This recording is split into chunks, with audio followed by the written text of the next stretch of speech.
El último poema de Piotr Sazernit, de Andrés Newman, a Roberto Bolaño, primer amigo de Sazernit.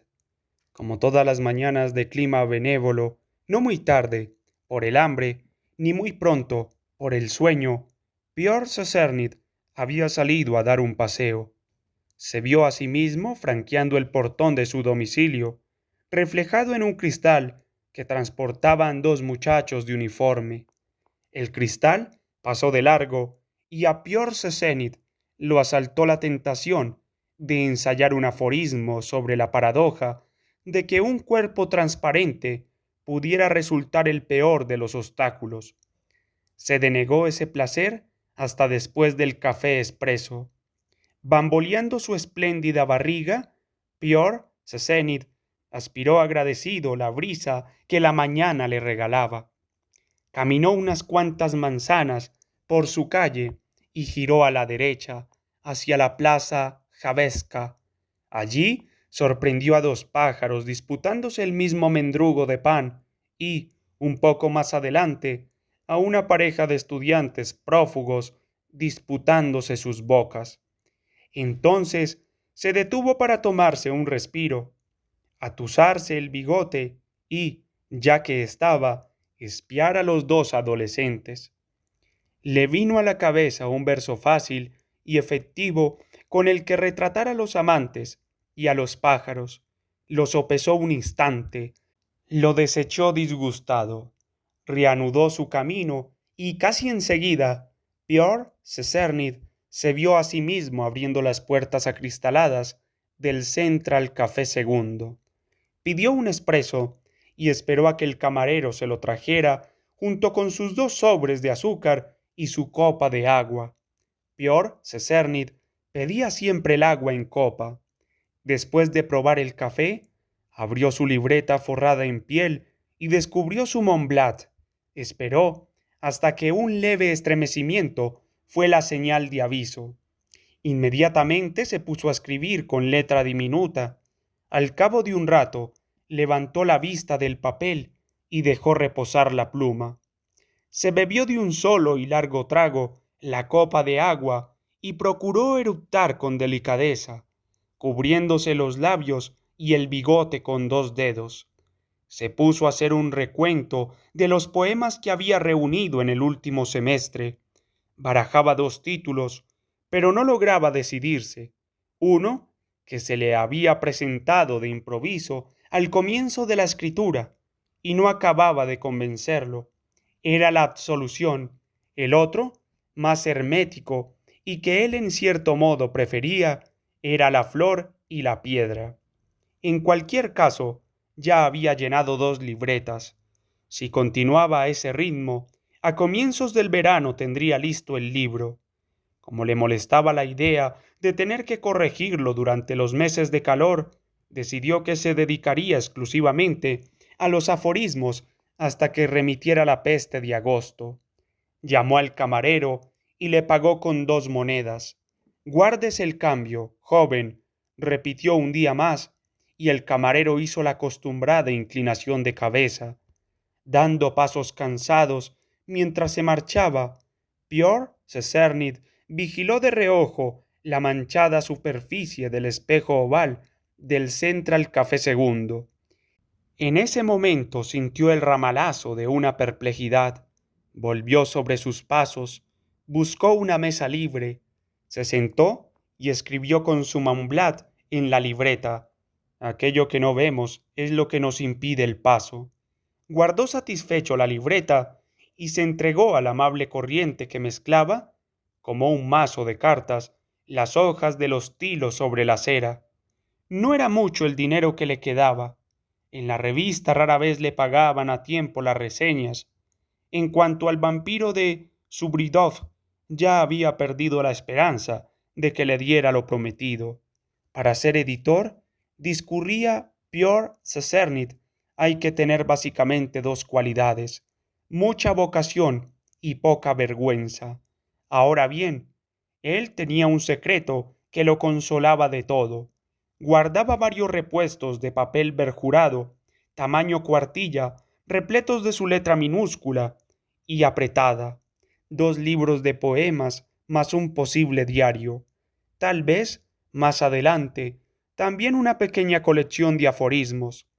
Se los entregaría, claro, a su Brockcott. Echando una ojeada a su reloj de cadena, Piotr Sesernit comprobó que todavía era temprano y se concedió un paseo junto al río antes de regresar a casa.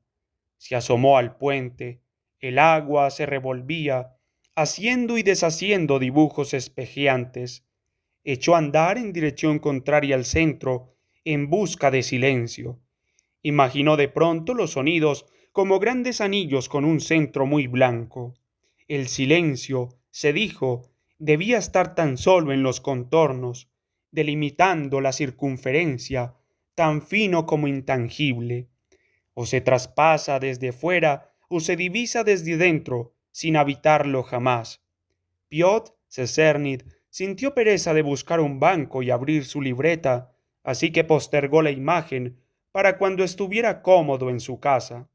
Después prestó atención al sonido en cascada de la corriente, dejándose llevar por la inercia del paseo y por una deliciosa ausencia de pensamientos. De regreso, al doblar la esquina de su calle, percibió algo extraño en el ambiente. Una inusual cantidad de transeúntes se dirigía alborotadamente calle abajo. Como se encontraba fatigado para apretar el paso, procuró aguzar la vista mientras se acercaba a su domicilio. Enseguida divisó un gentío apretándose en la acera opuesta y un vehículo rojo obstruyendo el tráfico. Entonces cayó en la cuenta de que esa lejana sirena que llevaba oyendo desde hacía rato sin hacerle caso era la misma del coche de bomberos que se había detenido frente a su casa. Haciendo un penoso esfuerzo, Piotr Sesernit corrió los 50 metros que lo separaban de su domicilio hasta que, seriamente agitado, fue interceptado por varios policías que le preguntaron si era uno de los vecinos del edificio. Incapaz de contestar que sí, vio cómo en ese instante el portero, salido de entre la multitud, se abalanzaba sobre él, dando gritos con el rostro desencajado. «Señor Seserni, señor Seserni, vea qué desgracia. Medio edificio incinerado. Si los bomberos hubieran llegado antes, si los vecinos pusieran más cuidado». «¿Medio edificio?», lo interrumpió él. «¿Y hasta qué planta?». El portero agachó la cabeza, se secó el sudor de la frente y dijo: «Hasta la tercera». Piotr Sesernit apenas intuía su voz ronca entre el escándalo. Le parecía estar oyéndola como se oye un recuerdo. «Parece», explicó el portero, «que el fuego empezó en el primer piso y los bomberos solo pudieron sofocarlo cuando estaba llegando al cuarto. Señor Seserni, lo lamento tanto, tanto». Piotr Seserni sintió que un sable curvo le atravesaba entera la barriga. Miró hacia arriba y vio 6 balcones negros como cubiertos de brea. Le pareció que se mareaba. Dijo: «Está bien, cálmese. Lo importante es saber si hay víctimas». El policía, que había permanecido a sus espaldas, intervino para comunicarles que los bomberos habían conseguido evacuar a varios vecinos y que afortunadamente solo había heridos leves y algún desmayo por asfixia. «Han tenido todos mucha suerte», insistió el policía. «Sí, mucha suerte», asintió Piotr Seserni mirando al vacío. Los bomberos habían dado órdenes de que nadie se acercara demasiado al edificio hasta que se disipase la humareda y los escombros fuesen despejados. La legión de curiosos había ido creciendo durante la operación y ahora se dispersaba poco a poco. Piotr Sesernit, con la mirada fija en algún punto de la tercera planta, con los pies y la cintura doloridos y una punzada oprimiéndole el vientre, pensaba en las cuartillas de papel perjurado de su escritorio. Pensaba en el celo con que las había mantenido alejadas de sus colegas, en su empeño porque permanecieran ocultas hasta su corrección definitiva. Pensaba en los últimos 6 meses de trabajo y en su proverbial mala memoria. Trató de invocar el primer poema de su libro inédito y, sin querer, se sorprendió repasando la segunda parte del Prisionero de Rilke. Y que tú aún vivieras. Desvió la mirada y volvió sobre sus pasos. Caminó con la mente en blanco, giró hacia la plaza Javescat, entró en el Central Café Segundo, buscó una mesa libre y al pasar frente al espejo oval se vio a sí mismo entre manchas, despeinado, intentando atravesar un mar de mesas ocupadas. Mientras se sentaba, se le ocurrió pedir una ensalada y esperó a que viniera el camarero. No podía pensar en nada con claridad. Las ideas se le escabullían. Por un momento le pareció que iba a perder el conocimiento. Intentó respirar hondo. Como tardaban en atenderlo, sacó su libreta y su Mont Blanc y estuvo contemplándolas durante un rato. Súbitamente, deseando que los camareros se hubieran olvidado de él, comenzó a escribir. Al cabo de una hora, habiendo terminado su ensalada y también el borrador de un largo poema sobre el ritual del fuego y las palabras que se salvan, Piotr Cesernit recibió la descarga eléctrica de una certeza.